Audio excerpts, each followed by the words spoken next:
You ever had to do a pitch where the potential client used all the buzzword and you felt you had a license to be creative, and then failed the pitch and realized the client was actually after something extremely basic and traditional with a sprinkle of innovation?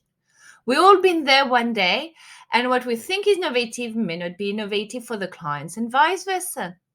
This gap is the level of maturity. The level of maturity of an organization will determine how innovative in design and delivery your proposition can be. But how can you diagnose the level of maturity of an organization you've never worked with?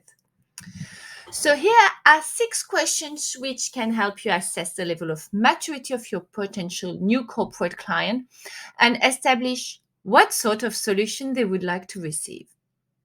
Organizations with a lower level of maturity are likely to prefer punctual intervention, whether face-to-face or online. On the other hand, mature organizations are seeking learner-centered interventions based on their competency framework and fitted within the specific cultural and technological context. So, here are some of the questions based on the Mind Tool for Business survey.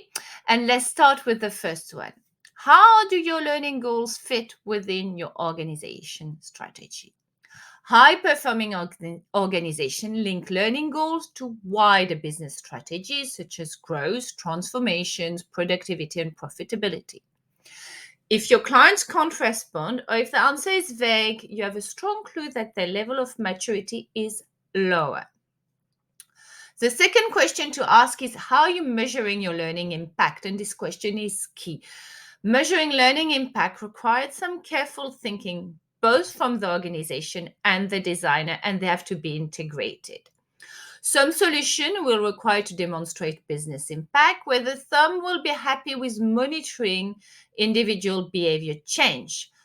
However, if the evaluation of success is attendance and happy sheet, the level of maturity is low, and probably an adaptation of an off-the-shelf program will hit the right note. Third questions. How are the critical capability gap in your business? Effective learning culture identify and prioritize the skill gaps that will make the most difference to their business objective. Access to skill and competence map is generally a sign of maturity, or at least linking learning to specific competence skills. Fourth question to ask is, how is knowledge sharing facilitated? Mature learning organizations actively encourage and enable cultures of peer-to-peer learning, sharing through learning communities, user-generated learning, mentoring, coaching. Asking specific questions about how it is done and how it integrates within the organization will help you benchmark them towards maturity. Fifth question is, how involved who is involved in the learning design? The more stakeholders, the more chances the level of maturity is high. In a very mature organization, learners are involved throughout the process.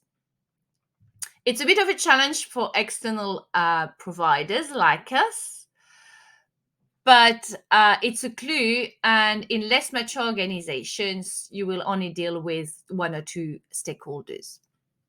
And last questions, it's which resources are currently allocated to continuous learning, because obviously this is a place to evaluate the level of maturity.